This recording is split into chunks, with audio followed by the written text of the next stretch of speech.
অনেক লোক বলতে চায় যে ইমামের পিছনে সূরা ফাতিহা না পড়লে নামাজ হবে না। ঠিক বলছি না ভুল বলছি? আছে না নাই? কিন্তু তাকে যদি বলেন ভাই একটা হাদিস দেখাও যে নবী পাক বলেছেন যেই ব্যক্তি ইমামের পিছনে সূরা ফাতিহা পড়লো না তার নামাজ হলো না, এইরকম হাদিস কিয়ামত পর্যন্ত আর 14 গোষ্ঠী দেখাতে পারবে না। এইরকম হাদিস কি হাদিস আছে? নবী পাক সাল্লাল্লাহু আলাইহি সাল্লাম বললেন যেই ব্যক্তি সূরা ফাতিহা পড়লো না, সূরা ফাতিহা ব্যতীত কোনো নামাজই হয় না। জোরে বলেন সুবহানাল্লাহ। সূরা ফাতিহা যে পড়লো না তার নামাজ হলো না, এটাই হাদিস কি বাস? আর কি হাদিস দেখতে হবে না? নাসাই শরীফের মধ্যে হাদিস, নবী পাক সাল্লাল্লাহু আলাইহি ওয়াসাল্লাম বলেন ইন্নামা জুইলাল ইমামু লিইউতাম্মা বিহি ফাইযা কাব্বারা ফাকাব্বিরু ফাইযা ক্বারাআ ফানসিতু। রাসূল পাক সাল্লাল্লাহু আলাইহি ওয়াসাল্লাম বললেন ইমাম এই জন্য যে ইমামের ইক্তিদা করা হবে, ইমাম যখন তাকবীর পাঠ করবে ফাইযা কাব্বারা, ইমাম যখন তাকবীর বলবে ফাকাব্বিরু, তোমরাও তাকবীর বলো, ফাইযা ক্বারাআ, ইমাম যখন কিরাত করবে সূরা পাঠ করবে ফানসিতু, তোমরা চুপ থাকো। জোরে বলুন সুবহানাল্লাহ। তোমরা কি করো? চুপ থাকো। এই হাদিসটি নাসাই শরীফে আছে, এই হাদিসটি মুসনাদে আহমদের মধ্যে আছে। আর মুসনাদে আহমদের মধ্যে এই হাদিসটি লেখার পর ইমামগণ বলেছেন হাযা হাদিসু সহিহুন, এই হাদিসটি হচ্ছে সহিহ। জোরে বলুন সুবহানাল্লাহ। তাহলে কটি হাদিস পেলাম? যেই ব্যক্তি সূরা ফাতিহা পড়লো না তার নামাজ হলো না, কিন্তু রাসূল পাক বলছেন যখন ইমাম কিরাত করবে তোমরা চুপ থাকবে। তো কি বুঝা গেল? কোন ব্যক্তি যদি একা একই নামাজ পড়ে আর সূরা ফাতিহাকে ছেড়ে দেয় তার নামাজ হবে না, আর ইমামের পিছনে যদি পড়ে সূরা ফাতিহাও পড়তে হবে না, কোন সূরাই তেলাওয়াত করতে হবে না, তাহলে তার নামাজ হবে। নচেত ইমামের পিছনে সূরা তেলাওয়াত করা অবৈধ। জোরে বলুন সুবহানাল্লাহ। বুঝতে পারছেন বাবজি আমার? আমি আগেই বলেছি জীবনী বক্তা নয়, আপনারা ভালো লাগতেও পারে না লাগতেও পারে, যতক্ষণ আপনারা আছেন ততক্ষণ পর্যন্ত আমি আছি, আপনারা নাই আমি নাই। তো রাসূল পাক বললেন কি ইমামের পিছনে সূরা তেলাওয়াত করা যাবে না। তো একটা হাদিস নিয়ে লাফালে হবে? এই হাদিসটা দেখার দরকার ছিল কি ছিল না? আল্লাহ কুরআন পাকে বলেছেন ওয়া ইযা কুরিয়াল কুরআনু ফাসতামিউ লাহু ওয়ানসিতু লাআল্লাকুম তুরহামুন। আল্লাহ তাবারাক ওয়া তাআলা বলেন যখন কুরআন তিলাওয়াত করা হবে চুপচাপ ধ্যান দিয়ে শুনো, চুপ থাকো, যেন তোমাদের প্রতি আল্লাহর রহম করা হয়। জোরে বলুন সুবহানাল্লাহ। এবারে এরা বলবে কি যখন কুরআন তেলাওয়াত সাহাবী করতেন তো কাফেররা পাথর মারতো, চিৎকার করতো, তাই এই আয়াতটা নাজিল হয়েছে। আপনারা বলেন কোন কাফির যদি কুরআন শিখে শুনে ধ্যান দিয়ে ওর উপর আল্লাহর রহমত হবে? যতক্ষণ পর্যন্ত ঈমান না আনবে তার উপর আল্লাহর রহম নাই। আল্লাহর রহম হচ্ছে ঈমানদারদের জন্য। আর তাফসীরের কিতাবের মধ্যে লেখা আছে এই আয়াতটা হলো নামাজের জন্য নাজিল হয়েছে। ইমামের পিছনে যখন নামাজ পড়বে, ইমাম যখন সূরা ফাতিহা তিলাওয়াত করবে, অন্য সূরা তিলাওয়াত করবে, চুপচাপ কান লাগিয়ে ধ্যান দিয়ে শুনবে, তার প্রতি আল্লাহর রহম হবে। জোরে বলুন সুবহানাল্লাহ। তো ইমামের পিছনে সূরা পাঠ করা, সূরা ফাতিহা হোক, অন্য সূরা হোক, সিররি নামাজে হোক, জেহরি নামাজে হোক, আসরের নামাজ হোক, মাগরিবের নামাজ হোক, ইমামের পিছনে সূরা পাঠ করা এটা কোরআনেরও বিপক্ষে, হাদিসেরও বিপক্ষে। তাই ইমামের পিছনে চুপচাপ থাকতে হবে। জোরে বলেন সুবহানাল্লাহ। একজন মৌলবি আমাকে বললেন হুজুর একজন যদি খাবার খায় সবারই পেট ভরবে? আমি তা তো ভরবে না, তো যে সূরা ফাতিহা শুধু ইমাম তেলাওয়াত করলে তো আমাদের কি করে হয়ে গেল? তা আমি বললাম তুমি যখন গাড়িতে চেপে কোথাও যাচ্ছ তো হ্যান্ডেলটা সবাই ধরে না একজনেই ধরে? কয়জন ধরে? আর যদি সবাই মিলে ধরে তো যাবে বহরমপুর, কিন্তু খবর আসবে কবরস্থান চলে গেছে। আসবে না? আসবে না বাবজি? তো এই যুক্তি দিয়ে ইসলাম চলে না, ইসলাম চলে দলিল দিয়ে। জোরে বলুন সুবহানাল্লাহ। ইসলাম কি দিয়ে চলে? দলিল দিয়ে চলে। তারপরে এখন মারাত্মক ব্যাপার হয়ে গেছে ফরজ নামাজের পর দোয়া নিয়ে। আছে না নাই? এই ঝামেলা আছে না নাই? আগে ছিল? আগে ছিল না, এদের অস্তিত্ব আগে ছিল না। এইগুলো জিনিস নিয়ে যারা মতভেদ তৈরি করে 1847 এর আগে এদের বুনিয়াদি ছিল না। 1847-এ ইংরেজরা যখন দেখলো মুসলমানের যদি ঐক্য থাকে আমাদের হুকুমত টিকবে না, বার্তানি হুকুমত টিকবে না, ইংরেজদের গভর্নমেন্ট চলবে না, এদের রাজত্ব ধ্বংস হয়ে যাবে, মোল্লারাকে কিনে কিনে নতুন নতুন ফিতনা ভরে 1847 সালে এইগুলো বাতিল বিদাতি জাহান্নামী দল তৈরি করা হলো, যারা হালালকে হারাম বলে দিল আর হারামকে হালাল বলে দিল। হারামকে হালাল বলে দিল আর হালালকে হারাম বলে উম্মতের মধ্যে ফিতনা তৈরি করলো। আপনি বলবেন কি করে? কি করে মানে হচ্ছেন সারা পৃথিবীতে যুগে যুগে মুসলমান আজ থেকে 850 বছর পূর্বের লেখা কিতাব, যে কিতাবটির নাম হচ্ছে সুবুলুল হুদা ওয়ার রশাদ, 850 বছর পূর্বের লেখা কিতাব, যে কিতাবটাকে সবাই মানে, বাইরুত লেবাননের ছাপ। ওই কিতাবের মধ্যে লেখা আছে সকল উম্মতের ইমামের ঐক্যমত, নবী পাককে দাঁড়িয়ে সালাম দেওয়া, ইয়া নবী সালাম আলাইকা পাঠ করা, এটা মুস্তাহাব সওয়াবের কাজ। জোরে বলুন সুবহানাল্লাহ। কত বছর পূর্বে লেখা এটা? 850 বছর পূর্বে। কিন্তু এখন মৌলবি এসে কি বলে যে এটা আরো নতুন বানিয়ে নিয়েছে, মানে 850 বছর থেকে সব জাহান্নামে চলে গেল, আর এ তুররাম খা জন্ম নিয়েছে, মানুষকে জান্নাতে নিয়ে যাবে। এই জান্নাতে নিয়ে যাবে না জাহান্নামে নিয়ে যাবে? রাসূলুল্লাহ সাল্লাল্লাহু আলাইহি ওয়াসাল্লাম বলেছেন আকাবিরিনদের দামান ধরে থাকো। এক জায়গাতে আমার সঙ্গে বাহাস হলো, বাবজি একটু ধ্যান দিয়ে শুনবেন। বাহাসটি কোথায় হলো জানেন? ট্রেনে হলো। তো একজন মৌলবি আমাকে জিজ্ঞাসা করছেন কোথায় যাবেন, আমি বললাম বেরেলি শরীফ যাব। আর বেরেলির নাম শুনলে কিন্তু কিছু লোকের পিলাই চমকে যায়। আমি বললাম তুমি কোথায় যাবে? বলছে আমি উত্তরপ্রদেশে যাব। তো বলছে হুজুর একটা আমার বুঝে আসে না, যেই সালামটা হাদিসে নাই আপনারা সেটা কেন পাঠ করেন? আমি বললাম কোনটা হাদিসে নাই রে ভাই?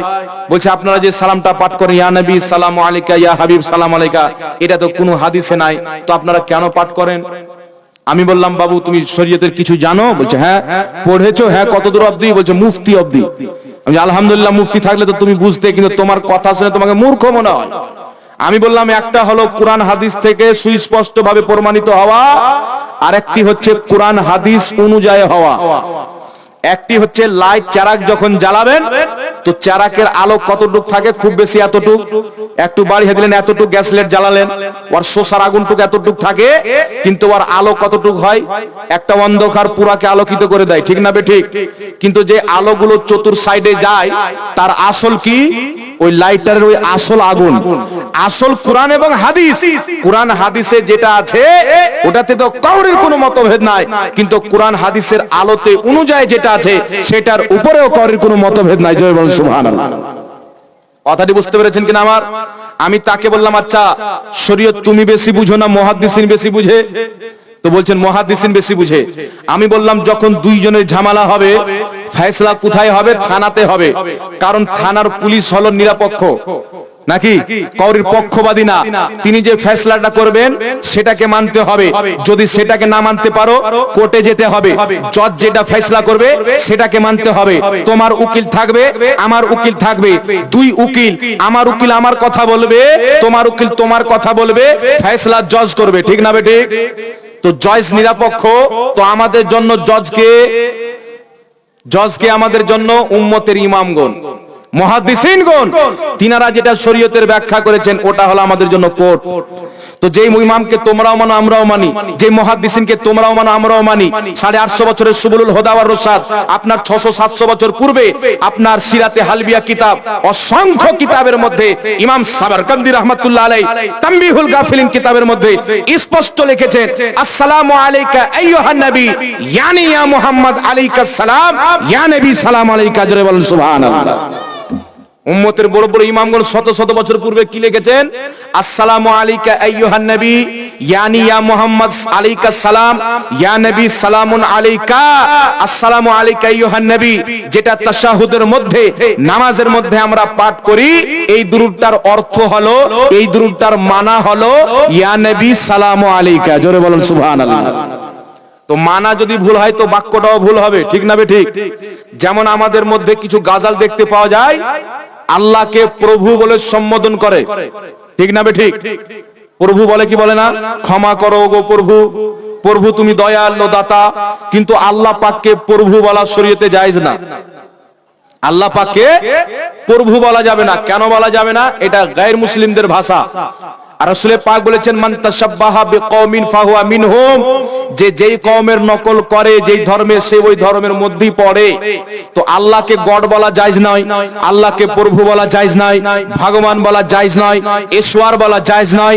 আল্লাহকে কি বলতে হবে? কোরআন পাকে যে আল্লাহর নাম এসেছে ওইগুলো নামে আল্লাহকে সম্বোধন করতে হবে।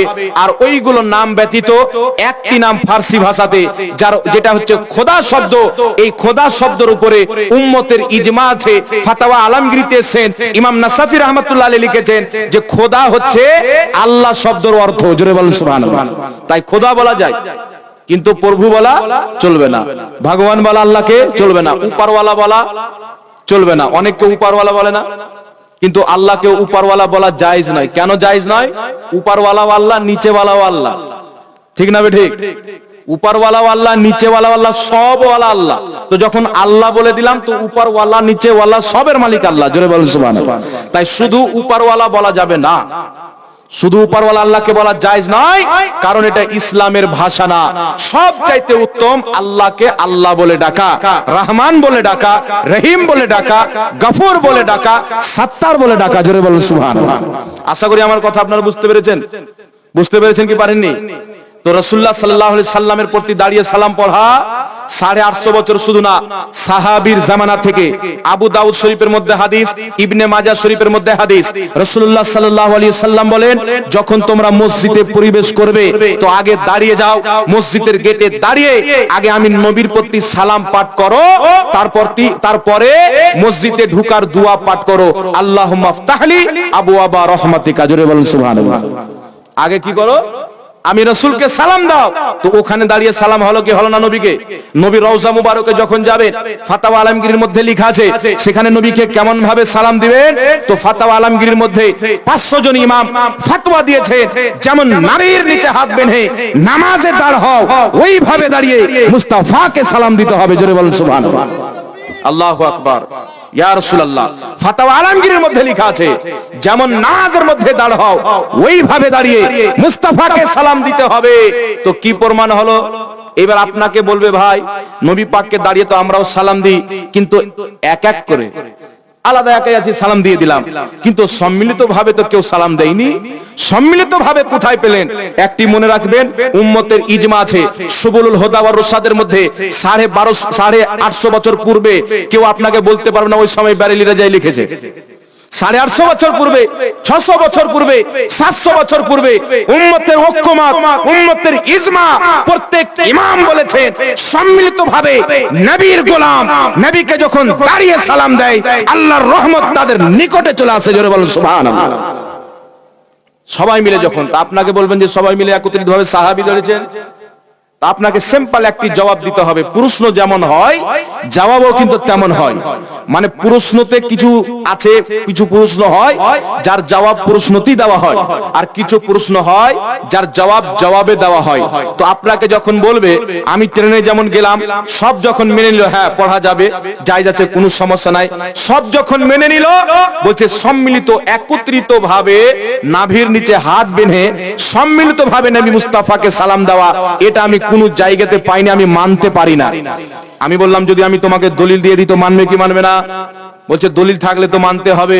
আমি বললাম তোমাকে দলিল তো আমি দিয়ে দিব, আর আমার সামনে তুমি মেনে নিবে, কিন্তু তোমাদের চরিত্র হলো বাইরে গিয়ে মানবে না।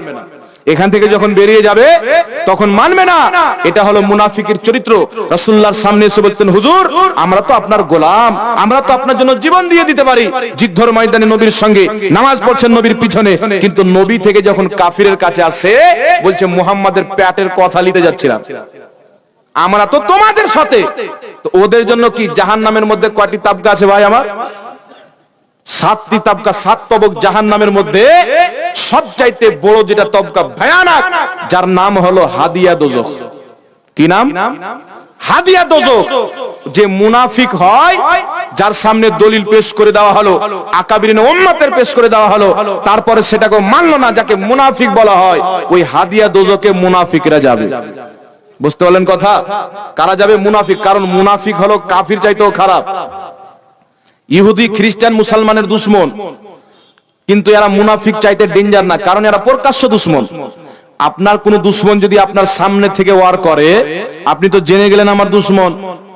কিন্তু কেউ যদি আপনার বাড়িতে ঢুকে, আপনার বন্ধু, কাছের লোক, বাড়ির লোক, চা খাচ্ছে আপনার সঙ্গে, নামাজ পড়ছে আপনার সঙ্গে, ঘোরাফেরা আপনার সঙ্গে, আপনার জানের লোক মনে করেন, আর তলে তলে যদি আপনার গাছ কাটে, কোনটা বেশি খতরনাক?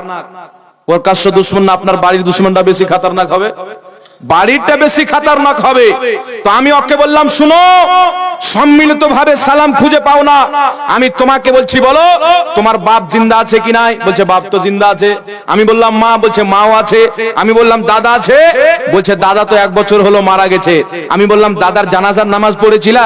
হ্যাঁ পড়েছিলাম। তো দাদার জানাজার নামাজের শেষে যে সালামটা ফিরিয়েছিলে, একা কি ফিরিয়েছিলে না সম্মিলিত ভাবে? মাথায় হাত দিয়ে দিয়েছেন। এই মৌলবি কোথায় হাত দিয়ে দিল রে? বলছেন তা তো সম্মিলিত ভাবে সবাই ফিরায়। জানাজার পর আসসালামু আলাইকুম ওয়া রাহমাতুল্লাহ, আসসালামু আলাইকুম ওয়া রাহমাতুল্লাহ সম্মিলিত ভাবে হয় কি হয় না বাবজি? না আগে ইমাম পড়লো, তারপরে 1 মিনিট পর আরেকটা মুক্তাদি, আর 1 মিনিট পর আরেকটা মুক্তাদি। তাহলে কোন ব্যক্তির জানাজাতে যদি 1000 লোক হয়, তাহলে একের পর এক সালাম ফিরতে ফিরতে লাশ দিয়ে গন্ধ বেরিয়ে যাবে। তো বলছে মহল্লা বুঝতে পারলাম সম্মিলিত ভাবে জানাজার পরে সালাত ও সালাম পড়ি, কিন্তু নবীর উপরে পড়ি না। কার উপরে পড়বো? ঘাড়ে ফেরেশতা আছে, ওকে সালাম দিই। ওর যেটা বুঝ আছে সেটা বললো। আমি বললাম যখন ফেরেশতাকে দাঁড়িয়ে সালাম দেওয়া আদবের সহিত যদি ফেরেশতাকে জায়েজ হয়, তো নবী মুস্তাফাকে কেন জায়েজ হবে না? ফেরেশতার সম্মান বেশি না নবী মুস্তাফার সম্মান বেশি? তো বলছে নবীকে দেখতে যে পাই না, দাঁড়িয়ে সালাম দিব। তো আমি বললাম ফেরেশতাকে দেখে সালাম দিলে? ফেরেশতাকে দেখতে পাওয়া যায়? কাবাকে দেখতে পাওয়া যায়? পশ্চিম দিকে পা করে ঘুমালছেন আপনারা? পশ্চিম দিকে পা করে কোনদিন ঘুমালছেন? কেন ঘুমাননি? পশ্চিম দিকে কাবা। থুপ ফেলেছেন জেনে শুনে? পশ্চিম দিকে থুপ ফেলেছেন? কাবা তাই ফেলেননি। পশ্চিম দিকে মুখ করে পেশাব করেছেন, পিঠ করে পাখানা করেছেন, কেন করেননি? পশ্চিম দিকে কাবা আছে তাই। জোরে বলুন সুবহানাল্লাহ। তো কাবার সম্মান যদি না দেখে করা হয়, তো রাসূলুল্লাহর সম্মান না দেখে করা যায় নাই? আল্লাহ বলেন ওয়া তুআজ্জিরুহু ওয়া তুআক্কিরুহু, কোরআন পাকে আমার নবীর খুব ইজ্জত করো, খুব তাজিম করো। যেমন দেখে নবীর সম্মান করা যায়, না দেখেও সম্মান করা যায়। জোরে বলুন সুবহানাল্লাহ। নবী তো কাবারও কাবা। এখন মানুষ ব্যস্ত হয়ে যায় যে কাবা বেশি সম্মানিত না নবী বেশি সম্মানিত। কিন্তু ইমাম জালালউদ্দিন সিয়ুতি লিখছেন নবী পাক সাল্লাল্লাহু আলাইহি সাল্লাম যে রওজা মুবারকে তিনার লাশ মুবারক নবী পাককে শোয়ানো হয়েছে, নবী পাকের দেহ মুবারকে যে মাটিগুলো ট্যাচ হয়ে আছে, ওই মাটি আরশে আযম চাইতেও ফজিলতওয়ালা। জোরে বলুন সুবহানাল্লাহ। আল্লাহর সৃষ্টিতে সবচাইতে শ্রেষ্ঠ কে? আল্লাহর সৃষ্টিতে সবচাইতে শ্রেষ্ঠ কে? নবী পাক। তো কাবা আল্লাহর সৃষ্টি কি সৃষ্টি না? আরশে আযম আল্লাহর সৃষ্টি কি সৃষ্টি না? আল্লাহ ব্যতীত যা আছে সবাই সৃষ্টি, একমাত্র আল্লাহ স্রষ্টা। আর আল্লাহ পাকের সৃষ্টিতে সর্বশ্রেষ্ঠ নবী মুস্তাফা। তো কাবা যদি সম্মান না দেখে করা হয়, নবী পাককে না দেখে সম্মান করা এটা জায়েজ, বরং মুসলমানদের কর্তব্য। এটাই বুখারী শরীফের সারা ফাতহুল বারীর মধ্যে লেখা আছে, উমদাতুল কারীর মধ্যে লেখা আছে। এটাই আপনার অগণিত কিতাবের মধ্যে মুহাদ্দিসিন লিখেছেন। জোরে বলুন সুবহানাল্লাহ।